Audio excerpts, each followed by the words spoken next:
Nếu các người thành tâm muốn biết thì chúng tôi sẵn lòng trả lời, để đề phòng thế giới bị phá hoại, để bảo vệ hòa bình cho trái đất.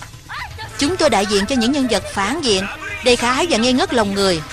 Musa, Koichiro. Chúng tôi là đội hỏa tiễn bảo vệ ngân hà. Một tương lai tươi sáng đang chờ đợi chúng tôi. Có thật vậy không? Chuyện là thế đấy.